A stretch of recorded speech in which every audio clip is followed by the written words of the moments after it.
तो next part में आएंगे। नेक्स्ट पार्ट जो है that is C, periods in the modern periodic table. Next page, उसमें जो लाइन लिखा हुआ है periods 7 horizontal rows of elements arranged in increasing order of atomic numbers, ये तो सही है ही। इसके बाद जो लिखा है period numbers that is 1 2 3 etcetera signifies number of electron shells of an element. तो हम देखेंगे कि पीरियड 1 में जो भी एलिमेंट्स है वो सबका एक शेल है, एक इलेक्ट्रॉन शेल है न्यूक्लियस के बाहर, हाइड्रोजन और हीलियम दोनों का। पीरियड 2 में जो भी एलिमेंट्स है वो सबका 2-2 शेल्स है, सबका 2-2 शेल्स है न्यूक्लियस के बाहर। पीरियड 3 में जो भी एलिमेंट्स है वो सबका 3-3 शेल्स है एटम के अंदर। एटम के अंदर तुमको मालूम है कि न्यूक्लियस और न्यूक्लियस के बाहर इलेक्ट्रॉन शेल्स रहता है, ऑर्बिट्स रहता है इलेक्ट्रॉन्स का। तो पीरियड 3 में जो भी एलिमेंट्स है वो सबके एटम्स में there are 3 shells outside the nucleus and so on. तो period number is equal to the number of shells in the atoms of that element. इसके बाद नीचे में एक चीज करना है, ब्रिज एलिमेंट्स इन पीरियड 2। और हाँ, पीरियड 1 जो है that is the shortest period क्योंकि उसमें 2 ही एलिमेंट है, हाइड्रोजन एंड हीलियम। इसके बाद नीचे में ब्रिज एलिमेंट्स बोल के एक पार्ट है। Bridge elements show similarity in properties diagonally with the period of the next group. तो ब्रिज एलिमेंट्स पीरियड 2 के उन एलिमेंट्स को बोला जाता है जो अपने डायगोनल वाले एलिमेंट के साथ थोड़ा सिमिलैरिटी इन प्रॉपर्टीज दिखाते हैं। जैसे लिथियम का सिमिलैरिटी इन प्रॉपर्टीज थोड़ा बहुत मैग्नीशियम के साथ होता है, बेरिलियम का थोड़ा बहुत सिमिलैरिटी इन प्रॉपर्टीज होता है एल्यूमिनियम के साथ, बोरॉन का थोड़ा बहुत सिमिलैरिटी इन प्रॉपर्टीज होता है सिलिकॉन के साथ। ये लिथियम, बेरिलियम और बोरॉन को बोला जाता है ब्रिज एलिमेंट्स, क्योंकि ये डायगोनल में एक ब्रिज की तरह ये सिमिलैरिटी इन प्रॉपर्टीज दिखा रहे हैं। तो मैग्नीशियम जो है, अगर लिथियम के हिसाब से हम सोचें तो मैग्नीशियम क्या है, नेक्स्ट पीरियड और नेक्स्ट ग्रुप का एलिमेंट। तो element of the next group next period के साथ जो पीरियड 2 एलिमेंट्स सिमिलैरिटी दिखाते हैं वो उसको बोलते हैं ब्रिज एलिमेंट। जस्ट ऐसे याद रखने का। उसके बाद next page, periods in the modern periodic table, property trends of elements from left to right in a period. तो एक पीरियड में जितने भी एलिमेंट्स है, किसी भी एक पीरियड में जितने भी एलिमेंट्स है वो सब के बीच में क्या सिमिलैरिटी है, वो सब के बीच में एक ही सिमिलैरिटी है कि वो सब में नंबर ऑफ शेल्स जो है वो सेम है। एंड अगर हम नंबर ऑफ इलेक्ट्रॉन्स का बात करें तो अगर हम एक पीरियड में एक एलिमेंट से दूसरे एलिमेंट जाते हैं तो नंबर ऑफ इलेक्ट्रॉन्स एक एक करके बढ़ता है। इसीलिए लिथियम का जैसे एटॉमिक नंबर 3 है, 3 इलेक्ट्रॉन्स है, बेरिलियम का एटॉमिक नंबर 4 है, 4 इलेक्ट्रॉन। तो लास्ट शेल जो है वो एक एक करके बढ़ता है उसमें नंबर ऑफ इलेक्ट्रॉन्स। इसलिए यहाँ पे लिखा है valence electrons increases by 1, non metallic character increases.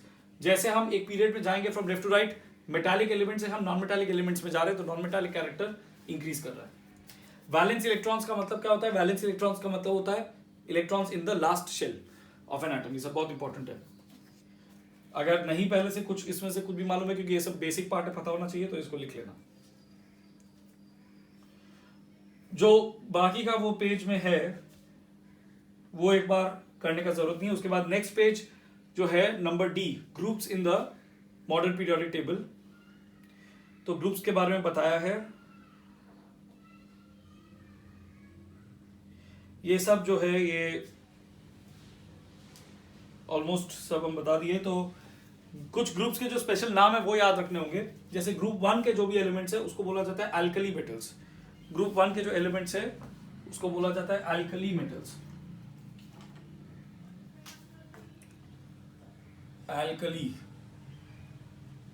Metals group 1 के एलिमेंट्स को बोलते हैं। ग्रुप 2 के एलिमेंट्स का भी स्पेशल नाम है alkaline earth, alkaline earth metals. क्यों इन एलिमेंट्स को अल्कली मेटल्स बोला जाता है, बिकॉज ये जो एलिमेंट्स है ये वाटर के साथ रिएक्ट करते हैं टू फॉर्म अल्कलीज। अल्कलीज का मतलब होता है वो कंपाउंड्स जो सोल्यूशन फॉर्म में रहता है और एसिड्स को न्यूट्रलाइज करता है, एसिड्स का इफेक्ट को खत्म कर देता है। ये आगे जाके और डिटेल में एसिड बेसिस सॉल्ट वाला चैप्टर में होगा। तो ये अल्कली मेटल्स इसको बोलते हैं क्योंकि ये स्ट्रॉन्ग अल्कलीज फॉर्म करते हैं। ये होते हैं अल्कलाइन अर्थ मेटल्स क्योंकि ये भी अल्कलाइन नेचर के होते हैं, मतलब ये भी अल्कलीज फॉर्म करते हैं बट उतना स्ट्रांगली नहीं जितना ग्रुप 1 के एलिमेंट्स करते हैं। और ये अर्थ के क्रस्ट में पाए जाते हैं ये एलिमेंट्स, इसलिए इनको अल्कलाइन अर्थ मेटल्स बोलते हैं। उसके बाद ग्रुप 17 के जो एलिमेंट्स है उसका भी एक स्पेशल नाम है हैलोजेंस, ये याद रखना होगा। ग्रुप 17 के एलिमेंट्स का स्पेशल नाम है हैलोजेंस। एंड ये तो है ही जीरो ग्रुप या noble gases, inert gases, group 18। इतना याद रखने से यहां पे हो जाएगा। नीचे ट्रांजिशन एलिमेंट्स के बारे में बोला है, they lie between strongly electropositive metals on the left and least electropositive elements on the right, they all have similar properties. तो ये जो पूरा पार्ट है, ये पूरा बीच का पार्ट, ये पूरा ट्रांजिशन मेटल्स है, ट्रांजिशन एलिमेंट्स। ये पूरा ट्रांजिशन एलिमेंट्स है। यहाँ स्ट्रॉन्ग मेटल्स है, यहाँ स्ट्रॉन्ग नॉन मेटल्स है। स्ट्रॉन्ग मेटल्स और स्ट्रॉन्ग नॉन मेटल्स के बीच में ये ट्रांजिशन एलिमेंट्स रहते हैं। मेटल्स जो होते हैं वो इलेक्ट्रोपॉजिटिव होते हैं। क्यों इलेक्ट्रोपॉजिटिव होते हैं? बिकॉज मेटल्स हमेशा इलेक्ट्रॉन छोड़ देते हैं एटम में से, और जो एटम इलेक्ट्रॉन छोड़ता है उसके ऊपर पॉजिटिव चार्ज आ जाता है, इसलिए मेटल्स को इलेक्ट्रोपॉजिटिव बोला जाता है। एंड नॉन मेटल्स का टेंडेंसी होता है इलेक्ट्रॉन गेन करने का। जो एटम इलेक्ट्रॉन गेन करता है उसके ऊपर एक नेगेटिव चार्ज आ जाता है, इसलिए नॉन मेटल्स को इलेक्ट्रोनेगेटिव बोला जाता है। तो हम देख रहे हैं कि यहाँ मेटल्स है मतलब हाईली इलेक्ट्रोपॉजिटिव एलिमेंट्स, और यहाँ नॉन मेटल्स मतलब very less electropositive. Non metals बहुत कम इलेक्ट्रोपॉजिटिव होते हैं और बहुत ज्यादा इलेक्ट्रोनेगेटिव होते हैं। तो बहुत ज्यादा इलेक्ट्रोपॉजिटिव और बहुत कम इलेक्ट्रोपॉजिटिव एलिमेंट्स के बीच में ये ट्रांजिशन एलिमेंट्स रहते हैं, यही उस डेफिनेशन में लिखा हुआ है।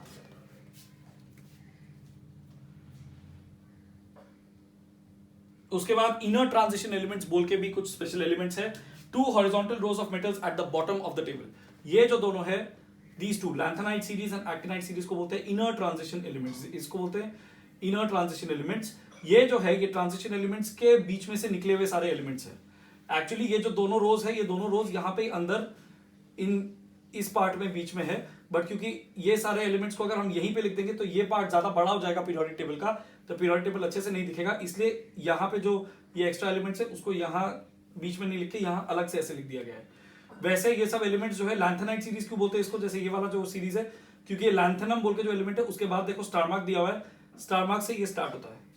तो लैंथेनम 57 एटॉमिक नंबर, उसके बाद 58 सीरियम, और फिर यहां से लेकर के पूरा 71 ल्यूटेटियम यहां तक जाता है, और फिर वापस यहाँ पे 72 हैफनियम, फिर यहां से कंटिन्यू होता है। एक्टिनाइट सीरीज भी वैसे ही है, एक्टिनियम बोल के एक एलिमेंट है, उसके बाद स्टार्ट होता है 89 इसका एटॉमिक नंबर है, उसके बाद 90 एटॉमिक नंबर यहाँ पे, फिर ये पूरा 103 एटॉमिक नंबर तक, और फिर वापस 104 यहां से स्टार्ट होता है। तो बस ये नाम याद रखना है, inner transition elements, lanthanide series, actinide series. और ये सब का वैसे ये सब का एटॉमिक नंबर्स वगैरह याद रखने का जरूरत नहीं है, ये जो ट्रांजिशन एलिमेंट्स या लैंथेनाइट एक्टिनाइट सीरीज ये सब का। उसके बाद नोबल गैसेस हम लोग को मालूम है, जो जीरो ग्रुप है उसका है, they are inert, unreactive and have stable electronic configuration. इसके बाद नेक्स्ट जो पेज है, property trends down a group, वो क्या है कि ग्रुप में जो एलिमेंट्स होते हैं उसके बीच में क्या सिमिलैरिटी होता है। तो कोई भी ग्रुप में जितने भी एलिमेंट्स है वो सबके बीच में ये सिमिलैरिटी होता है कि वो सबका जो नंबर ऑफ वैलेंस इलेक्ट्रॉन्स है, मतलब लास्ट शेल में कितना इलेक्ट्रॉन्स है, वो सबका सेम होता है। तो valence electrons remains the same. उसके बाद chemical properties of elements remain similar और वेरी ग्रेजुअली। तो केमिकल प्रॉपर्टीज ऑफ एलिमेंट्स जो है एक ग्रुप के अंदर, वो सबका ऑलमोस्ट सिमिलर ही रहता है या थोड़ा बहुत बदलता है। अब नीचे में एक कंपैरिजन दिया हुआ है, अल्कली मेटल्स मतलब ग्रुप 1 का एलिमेंट्स एंड हैलोजेंस मतलब ग्रुप 17 का एलिमेंट्स के बीच में, ये भी इंपॉर्टेंट है। तो क्या कंपैरिजन है, elements lithium, sodium, potassium, rubidium, caesium, francium, ये एलिमेंट्स है ग्रुप 1 के। ग्रुप 17 के elements fluorine, chlorine, bromine, iodine, and उसके बाद एस्टेटिन भी है, बट ये उतना इंपॉर्टेंट नहीं है। उसके बाद वैलेंसी, दोनों का ही यूनिवैलेंट है। वैलेंसी यूनिवैलेंट का, यूनि का मतलब होता है 1, वैलेंसी यूनिवैलेंट मतलब दोनों का वैलेंसी 1 है, दोनों ग्रुप्स में जो भी एलिमेंट्स है। क्योंकि इस ग्रुप में जो एलिमेंट्स है उन लोग के पास लास्ट शेल में एक ही इलेक्ट्रॉन होता है, वो एक इलेक्ट्रॉन को ये लोग छोड़ देते हैं, इसलिए इन लोग के ऊपर +1 का वैलेंसी आ जाता है। तो ये लोग भी वैलेंसी 1 है विद अ पॉजिटिव चार्ज। और ये जो एलिमेंट्स है ग्रुप 17 के, इन सब का टेंडेंसी होता है एक इलेक्ट्रॉन को गेन कर लेने का, इसलिए ये सब का भी वैलेंसी 1 होता है और with a negative charge, because electron gain करते हैं। तो वैलेंसी क्या था, valency is the number of electrons lost और गेन्ड बाय एन एटम। एक एलिमेंट का कोई एटम कितना इलेक्ट्रॉन्स को लूज करेगा या गेन करेगा स्टेबल इलेक्ट्रॉनिक कॉन्फ़िगरेशन में पहुंचने के लिए, उसको बोलते हैं वैलेंसी। स्टेबल इलेक्ट्रॉनिक कॉन्फ़िगरेशन क्या है कि अगर फर्स्ट शेल है तो उसमें 2 इलेक्ट्रॉन्स मैक्सिमम होना चाहिए। अगर सिर्फ किसी एलिमेंट के पास फर्स्ट शेल है तो या तो उसमें 2 इलेक्ट्रॉन्स रहे या कोई इलेक्ट्रॉन ना रहे, और अगर सेकेंड शेल है तो उसमें 8 इलेक्ट्रॉन पूरा भर जाना चाहिए, थर्ड शेल है तो उसमें 8 इलेक्ट्रॉन पूरा भर जाना चाहिए। तो ये सिचुएशन क्रिएट करने के लिए कुछ एलिमेंट्स अपने एक्स्ट्रा इलेक्ट्रॉन्स को छोड़ देते हैं, या कुछ और एलिमेंट्स जो होते हैं वो इलेक्ट्रॉन्स ले लेते हैं। जो ये नॉन मेटल्स हैं वो इलेक्ट्रॉन्स को ले लेते हैं, उन लोगों के पास कमी रहता है। जैसे क्लोरीन का इलेक्ट्रॉनिक कॉन्फ़िगरेशन होता है 287, तो वो एक इलेक्ट्रॉन लेकर के 288 बन जाता है। जबकि पोटेशियम का इलेक्ट्रॉनिक कॉन्फ़िगरेशन है 2881, तो वो एक्स्ट्रा जो एक इलेक्ट्रॉन है उसको ये छोड़ देता है, इस तरीके से। इसके बाद नेचर में कंपैरिजन है तो ग्रुप 1 के एलिमेंट्स जो है वो भी हाईली रिएक्टिव होते हैं, ग्रुप 17 के एलिमेंट्स भी हाईली रिएक्टिव होते हैं। ये हाईली इलेक्ट्रोपॉजिटिव है, इलेक्ट्रोपॉजिटिव का मतलब हम समझा चुके हैं, और ये हाईली इलेक्ट्रोनेगेटिव है, वो भी हम समझा चुके हैं। ये हाईली इलेक्ट्रोनेगेटिव होने का मतलब है बहुत ज्यादा टेंडेंसी है इलेक्ट्रॉन्स को अट्रैक्ट करने का अपनी तरफ, और इनका टेंडेंसी है इलेक्ट्रॉन्स को छोड़ देने का। These are light and soft metals, ये जो एलिमेंट्स है हाइड्रोजन को छोड़ करके ये जितने भी एलिमेंट्स है दे आर लाइट, हल्के and soft metals, they can be cut with a knife, ये इतने सॉफ्ट मेटल्स होते हैं। एंड उधर में they are all non metals. And जो उसके बाद लिखा है फ्लोरीन और क्लोरीन ये दोनों गैसियस स्टेट में रहते हैं, गैसेस रूम टेम्परेचर में।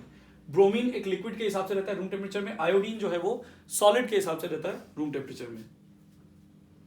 Conductivity, these are all good conductors of heat and electricity and these are bad conductors और non conductors of heat and electricity. Reducing और oxidizing nature, they are strong reducing agents and these are strong oxidizing agents. Strong reducing agent और oxidizing agent का मतलब क्या होता है? Reducing agent का मतलब वो होता है जो खुद इलेक्ट्रॉन लूज करता है और दूसरे को इलेक्ट्रॉन गेन करवाता है, क्योंकि रिडक्शन का मतलब होता है इलेक्ट्रॉन गेन करना। तो कोई एलिमेंट, ये सारा कॉन्सेप्ट जो है पिछले क्लास का, बट फिर भी हम रिपीट करें बिकॉज ये क्लियर होना जरूरी है। कोई भी एलिमेंट जब इलेक्ट्रॉन गेन करता है तब बोलते हैं कि वो रिड्यूस हो गया।